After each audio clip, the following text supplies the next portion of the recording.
Okay, guys, welcome back to 45 News Utah. We're going to do a rundown of today's news real quick. Here we go. Okay, just a lot of stuff happening with the Kavanaugh trial, a lot of stuff happening in the entire country preparing for the verdict. Now, if the verdict's going to be Kavanaugh is going to be found not guilty, we're expecting riots throughout the entire country. It's going to be a very ugly scene, just telling you, very, very ugly. We also have two more cases that are going through about police shootings with individuals. So we are not out of the woods, even if the George Floyd case and Derek Kavanaugh was found guilty. That's still not going to fix everything else that's happening around Chicago and that area due to shootings by the police. So don't hold your breath. It's going to get ugly real soon. Just my opinion on that. Let's get into Western U.S. prepares for possible first water shortage declaration. This is going to be a big one. So with the amount of growth and development that we have going on, there is not enough people, not enough water for the people moving here. I mean, St. George is just exploding. Utah's population is exploding. We do not have the water to accommodate the businesses and the massive growth. You're talking just huge, and we're already in a drought. Water is a huge, huge problem going on. Lake Powell, a lot of the boat ramps have been closed because the water levels are just so low, so low. Bad, bad, bad. So it looks like they fell 2,000, see, 1,075 feet for the first time in June. Yeah, it's not looking good, guys. There's massive shortages on water, just so you guys know. And it's going to get a lot worse. They're not slowing growth. This is one thing that Utah needs to keep up on, and its representatives. You have to slow the growth. We cannot afford the amount of stress and strain on our natural resources. And this has to all be organized, and development should be only approved if there is water to meet the demands at the very lowest point. And it's just going to get bad. 315 more COVID cases, 8 deaths. So we had 2 deaths yesterday. Today's deaths are quite a bit higher. I just read a story about Ted Nugent that had the coronavirus, and it was bad for him. It was a 10-day, 12, 13-day illness that he dealt with. So let's hope the vaccine's doing its job, and we're still seeing numbers not quite as high as before. So it looks like something's actually moving on that front, but there's still some positives coming in. Okay, we're going to get into a USU football player charged with entering a female dorm and sexually assaulting a woman in bed. Dirtbag, scumbag. Utah manufacturing holds strong despite the pandemic impacts. I believe that manufacturing is being completely bombarded with the lack of resources. A lot of times you have a shortage of a certain product you have to make that comes into your manufacturing as a raw material. We have a lot of shortages on that, which is driving prices through the roof, by the way. A lot of Utahns are working their guts out just trying to make ends meet. Mitt Romney met with Biden about the $2.3 trillion stimulus bill, which is labeled infrastructure bill. So my opinion on the infrastructure bill is not an infrastructure bill. It's like labeling a football a baseball. It's never going to be, it's not going to be baseball no matter how hard you throw the damn thing. Just saying. Okay, so the infrastructure bill, they want $600 billion to $800 billion maximum, and they want the airports to pay for themselves, such as construction on infrastructure. So the people utilizing the airports will pay the bill to pay back the federal, which is the taxpayer funding of rebuilding airports, which is a fantastic idea. There's no reason why private industry should get massive handouts from debt dollars that we cannot pay back. So they're looking at raising the corporate taxes to pay back this 2.5 plus monster they're trying to push through. Just an absolute disaster of a plan. Disaster. Can't afford it. So this will help if the Republicans get their deal in and the Democrats work with them, they go with an $800 billion deal. And that's where the bill should be, is in the billions, not in the trillions. $2.3 trillion is completely ridiculous. Should never even be considered as far as a one package deal. It's too much in there. EU regulators back Johnson & Johnson vaccine despite finding possible links to blood clots. There is blood clots being reported in certain individuals due to the Johnson & Johnson vaccine.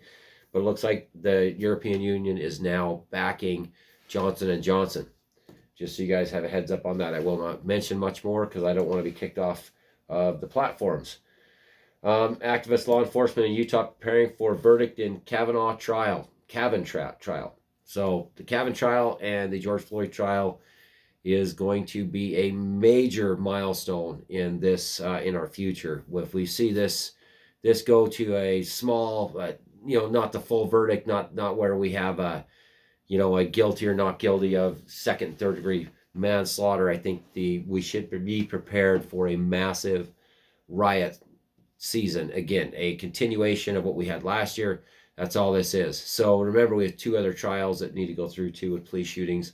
Hopefully there's not a third or a fourth. This will continue. We are always at a threat of this exploding into a nationwide riot season. So even Utah's preparing. Every city jurisdiction that has active activist groups should be preparing for this now. Big news, guys. Big news. Maxine Waters needs to stay out of it, by the way. And Biden actually did make a comment on this, and this is not good. This is what the judge said, that interference in the trial, he may declare mistrial, and with politicians and the President of the United States weighing in on this at the time of the jury being out on deliberation, which needs to be left alone. We have no right to be doing that, especially Maxine Waters from California flying to, Minneapolis to talk about what's going on and to encourage people to be more confrontational, which is a very, very, very bad move by any of our government at this time. Utah woman shot, killed husband as another man hid in dumpster. Charges say, oh, this is good. This is good. Salt Lake City, a South Jordan woman was charged Thursday with shooting and killing her husband. It looks like Emil Peterson Fisher, 47, is charged in third district court with the murder and a first-degree felony, in addition to 3 counts of shooting someone causing serious injury, also a first-degree felony, 2 counts of discharging a firearm, a second-degree felony, and a third-degree felony of possession of a firearm by restricted person. Remember, restricted person, they should not have had the gun. That's the big one, restricted person. This is how guns fall in the hands of people restricted all the time. Just say it. Doesn't matter if you disarm the public. This is what you're going to get. Okay, I hate to be giggling. It's a serious thing, okay? The incident happened March 19th at a mattress business in South Salt Lake. Let's see. They told us, it looks like Emily, it's spelled different with 2 E's. Emily Fisher told dispatchers that she had shot her husband, that he was dead, and that she had to shoot him through the glass. That's pretty. Fisher also stated that he had come after her, according to the charges. So he'd come after her. Randall Fisher, 66, was found deceased on the sidewalk next to the front door. And, yeah. So let me get this straight. Yeah. So her killed her husband and another man hid in the dumpster. Okay, so yeah, I can't read through the whole thing really, just get you guys the idea. So she was staying in a bedroom at the business, and that he and Emily Fisher had stayed there the night. Okay, so somebody was sleeping with somebody, and the husband showed up, and she shot him. Whoa, days of our lives. This is. I wonder if he'll reappear. I'm just saying. It's a serious thing. Serious thing, just like on the soap operas. Okay, Grand County seeing bumping COVID cases amid springtime visitors. I just saying, there's a massive influx of people just exploding all over the place, everywhere, just driving things crazy. Just insanity. Okay, murder of responding officer. Jury begins deliberation on Kavanaugh's trial. Okay, we already talked about it. With prices rising, Utah home buyers warns to watch for details in building contracts. So a lot of this is going to be the increase in lumber. I'm just telling you. So the increase of raw materials to build homes is going through the roof, along with everything else. So a lot of the stuff that I've talked about before has been that the price of lumber is going to continually climb, just going to go through the roof because everybody wants a piece of their pie. There's also a shortage of materials and manufacturing materials that due to COVID and due to just a basic explosion in housing. Now, so that is off KSL. There's tons of small things going on. Mitt Romney meeting with Biden, trying to work this out with other people. Huge deal. So let's get into what we're supposed to be talking about tonight. What we're going to be discussing tonight on hopefully a podcast we can get up and running for you guys by later this evening, is the housing prices and the reason why this is driving generations out of their ability to afford just the basic accommodations, including just an apartment to put over their heads.